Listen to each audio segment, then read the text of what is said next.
is the way. This is the way. Strap in as we put together our war party to explore The Mandalorian Season 3, Chapter 20, titled The Foundling. Before we get into it, if you're a fan of our videos, please like our content and subscribe to the channel.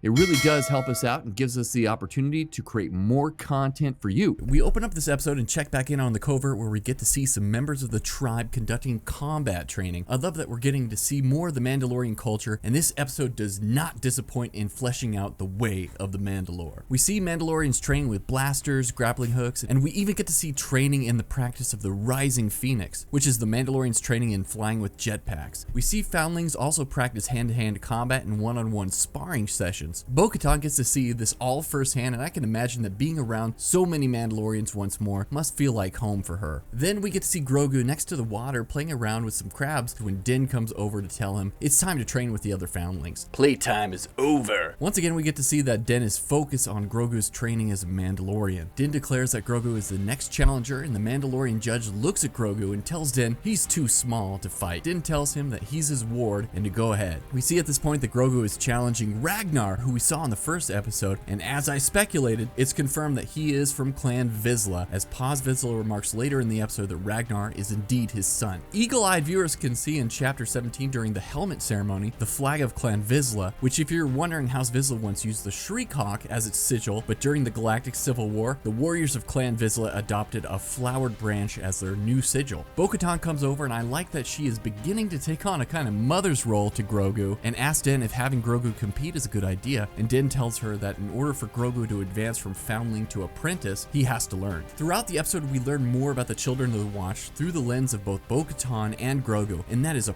perfect way for us as an audience to learn about this culture. Brilliant writing, which this episode was written by both Jon Favreau and Dave Filoni, so it's an absolute treat. And I love the shots and the cuts and how this episode was put together, all thanks to the direction of Carl Weathers, who was the director of this episode. Great job. I love Carl Weathers. He's amazing. Can't give this guy enough props. I love the interaction we're seeing with Ragnar, and we see that he's just as big-headed as his pops as he looks at Grogu and asks, why doesn't he wear a helmet? And we learn from Din that you can only earn your helmet as a Mandalorian by speaking the creed, and since Grogu can't speak yet, he doesn't wear a helmet. Ragnar responds by saying that if he's too young to wear a helmet, he's too young to fight. Din quickly recites the creed and says, one does not speak unless one knows, and Ragnar tells him he knows, which makes Din remark, perhaps this is a lesson for you, essentially telling Ragnar that he doesn't know what he's talking about. Ragnar chooses darts, and we get to see a little bit of Mandalorian paintball as Ragnar lands 2 hits on Grogu, but with a little pep talk, Grogu uses the Force and wins a sparring session to the surprise of Ragnar and the delight of Din. Bo-Katan asks Din if he taught Grogu that, but Din just says, not from me. Then we see Paz Vizsla repeat the creed as well, saying, one does not speak unless one knows.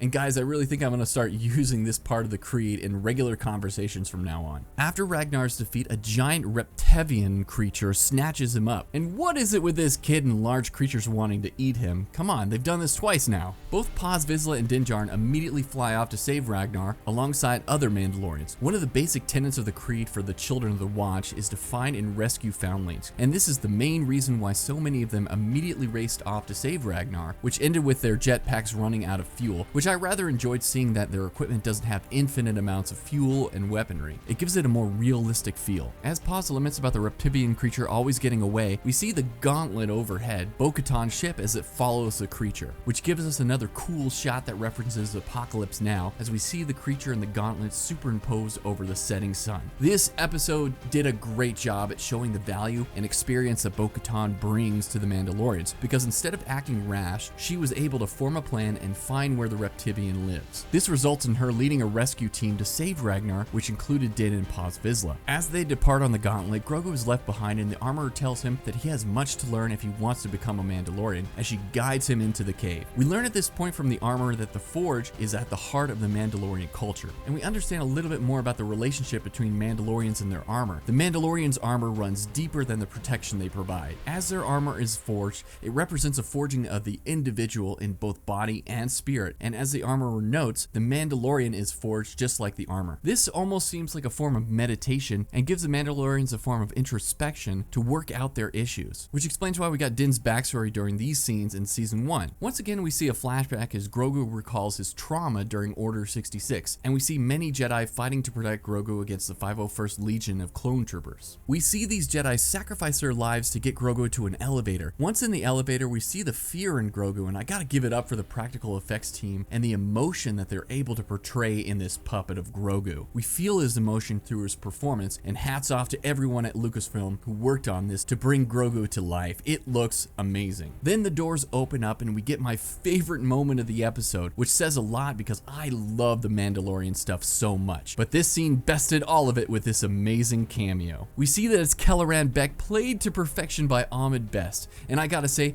I didn't see this coming and would never have guessed that this is who would save Grogu, but it was perfect. There was no better person to have saved Grogu than Kelleran Beck. And for those of you that don't know who Ahmed Best is, he was the actor who played Jar Jar Binks in the prequel trilogy. And over the years, a lot of fans gave this man a lot of backlash over his involvement in Star Wars, which to me was totally unfair. Ahmed Best has done so much for Star Wars, and I love that he is getting his time to shine, and hope we as a fan base can show him all the love in the world that he rightfully deserves. The character of Kelleran Beck is from a kids game show called Star Wars Jedi Challenge, where Ahmed Best plays the Jedi Master who was charged with training Padawans, which is the premise of the game show, having Padawans compete in Jedi training. This is Kelleran Beck's first appearance in Star Wars proper, and this Jedi Master is proficient in all 7 forms of lightsaber combat, which we get to see on full display. This is one of the reasons he was able to fend off all the clone troopers seen in this episode, who were once again voiced by Tamora Morrison. And fun fact, seriously, Star Wars noted that Kelleran Beck is actually the brother of Ahmed Beck, who is the Republic officer seen in Attack of the Clones, and also played by Ahmed Best alongside another cameo, Anthony Daniels, which clearly Ahmed Beck is a play on Ahmed Best's name, which is really cool. Thank you seriously, Star Wars, for pointing that out to me, and all of you should definitely check out his channel on YouTube. His link will be in the description, and you can also find it on my channel. He's another great channel worthy of your support. This is the way. So Kelleran Beck and Grogu get away on a speeder, and we once again get to see Monument Plaza, where we see the summit of Umate, the highest peak of the Minari Mountains, which was also seen last episode, and I didn't mention this before, but was actually from one of Ralph McQuarrie's drawings of Coruscant. I love that they're continuing to use his work in these shows. It's awesome. So Kelleran manages to make it to the platform, where we see a Naboo starship, which looks an awful lot like an H-type Nubian yacht, which we last saw was Padme's ship in Attack of the Clones. Some believe that Padme is trying to help the Jedi escape, but I believe that the person behind the rescue is in fact Jar Jar Binks, and I hope we see Kelleran Beck meet up with Jar Jar Binks on Naboo and we get some redemption for Jar Jar. This would be a perfect way to give an ending to this prequel character. Hashtag justice for Jar Jar. Then Grogu comes back to the present, and we find that the armorer forged Grogu a chest plate emblazoned with the Mudhorn symbol, which is now his clan. I love this, and I love that as Grogu continues to learn as a Mandalorian, and after every victory he will be awarded more armor, eventually earning his helmet as he learns to speak the creed.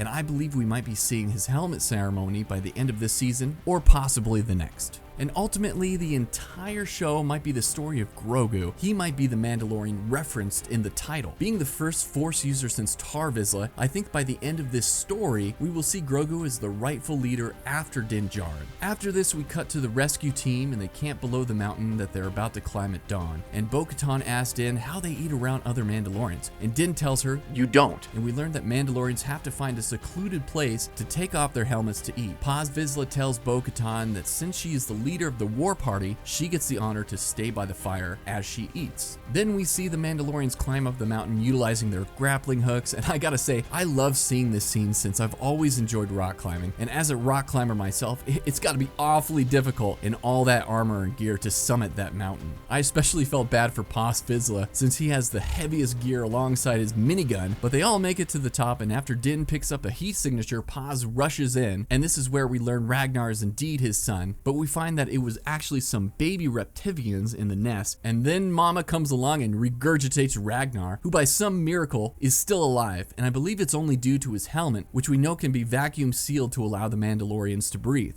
Then we get an amazing chase down as all the Mandalorians fly off after the Reptivian. Everyone gets their time to shine, and I love the camera angles, especially when Din takes out his vibroblade to attack the Reptivian's claw. Ragnar gets saved by Den, who brings him to his father, and we get a nice moment between father and son, Bo-Katan as Paz thanks Din for saving his son, and I think we're gonna get to see this event help bond Paz Vizsla and Din Djarin moving forward. And I gotta say, I love two dads becoming friends like this. It's awesome. Then they return to the covert and the armorer honors Bo-Katan for saving the Foundling. And Bo-Katan reveals that she brought back the 3 baby Reptivians to train, and it's going to be awesome to see Mandalorians flying around with these creatures later on, which I have no doubt we will be seeing at some point. And during the fight, Bo-Katan loses her shoulder armor, so the armorer offers to repair it, and Bo-Katan asks if she can have the mythosaur as her signet on her armor. And the armorer tells her that the mythosaur is for every Mandalorian. Then Bo-Katan proceeds to tell the armorer that she actually saw a real-life mythosaur. But the armorer tells her that when you follow the way, you'll see many things. Thinking she was just having a vision of the mythosaur, and Bo-Katan fails to have the armorer believe that she in fact saw a real one. So Bo-Katan very much has an objective here, and I think that she'll try to tame the mythical creature in an effort to claim leadership over all Mandalorians. Will she be successful, or will Din end up riding the great beast? Let me know what you think in the comments. Moving forward, we know that we'll see other sects of Mandalorians with different beliefs, so I think the story this season is working to bring all the Mandalorians back together as one people. All in all, I really like this episode for bringing us more aspects to the culture of the Mandalorians, and I loved that we got Ahmed Best back in Star Wars. So for my rating,